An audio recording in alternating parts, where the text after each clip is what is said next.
Bread பொடி mass. இது வந்து ஒரு நல்ல பிரேக்ஃபாஸ்ட்டாகவோ ஈவினிங் ஸ்நாக்ஸாகவோ செய்யலாம். அதுக்கு நான் ஒரு 4 சாஃப்டான பிரெட் எடுத்திருக்கேன்.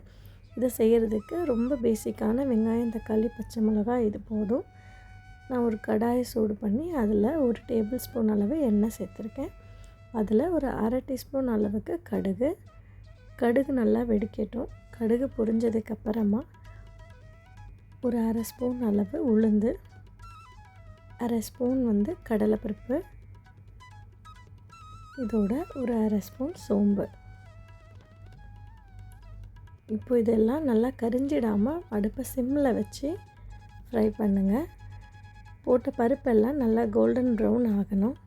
ஆனதுக்கப்புறமா நான் ஒரு சின்ன சைஸ் வெங்காயம் ஒன்று எடுத்து கட் பண்ணி வச்சுருக்கேன். இப்போ இந்த வெங்காயத்தை போட்டு நல்லா வதக்குங்க. அது ப்ரௌன் ஆகணும்னு அவசியம் இல்லை, ஒரு 2 மினிட்ஸ் வதக்கிட்டால் போதும். இதோட உங்கள் காரத்துக்கு தகுந்த மாதிரி பச்சை மிளகாய் சேர்த்துக்கோங்க. குழந்தைக்கு கொடுக்குறீங்கன்னா கொஞ்சம் அவாய்ட் பண்ணிக்கோங்க.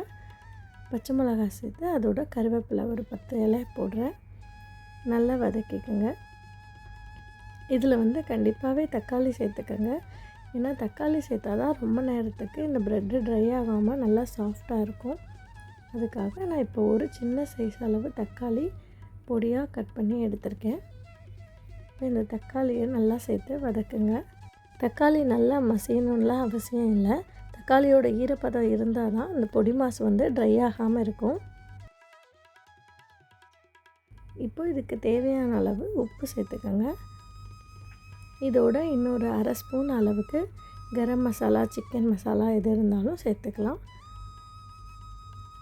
இப்போது இதெல்லாம் ஒன்று சேர நல்லா கலந்து விடுங்க.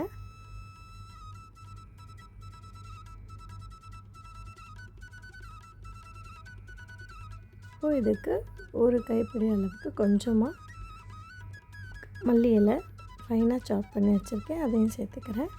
இப்போ இந்த ப்ரெட்டெல்லாம் நல்லா சின்ன சின்ன துண்டாக பிச்சு அதில் போட்டு கலந்துக்குங்க.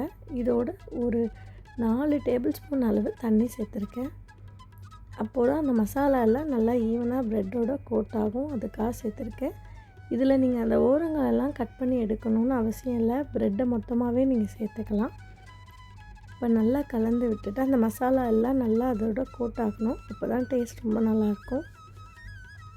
இதில் தக்காளி சேர்த்துருக்கிறதுனால நீங்கள் டிஃபன் பாக்ஸில் பேக் பண்ணால் கூட ரொம்ப நேரத்துக்கு நல்லா ஈரப்பதத்தோடு நல்லா சாஃப்டாகவே இருக்கும். இதுக்கு நான் கொஞ்சம் மல்லி இலை இப்போ ஃபைனலாக சேர்த்துக்கிறேன். இப்போ இதோடு இந்த ரெசிபி முடிஞ்சுது. குழந்தைங்களுக்கு கொடுக்குறப்போ பேலன்ஸ்டாக இருக்கிறதுக்காக நான் வந்து வேக வச்ச கொண்டக்கடலை சேர்த்துருக்கேன். இதில் ஏதாவது ஒரு ப்ரோட்டீன் கண்டென்ட் சேர்த்து சாப்பிட்டா பேலன்ஸ்டு மீலாக இருக்கும். நீங்கள் வேக வச்ச நிலக்கடலை இல்லைன்னா எக்கை தனியாக ஸ்க்ராம்பிள் பண்ணிவிட்டு இதோடு சேர்த்துக்கோங்க. இதில் போட்டு மிக்ஸ் பண்ணால் டேஸ்ட் நல்லா இருக்காது. தனியாக எக்கை ஸ்க்ராம்பிள் பண்ணிவிட்டு இதோடு ஆட் பண்ணிக்கலாம். இந்த மாதிரி ஏதாச்சும் ஒரு ப்ரோட்டீன் கண்டென்ட் சேர்த்து பேலன்ஸ்டு மீலாக எடுத்துக்கலாம். கண்டிப்பாக ட்ரை பண்ணி பாருங்கள்.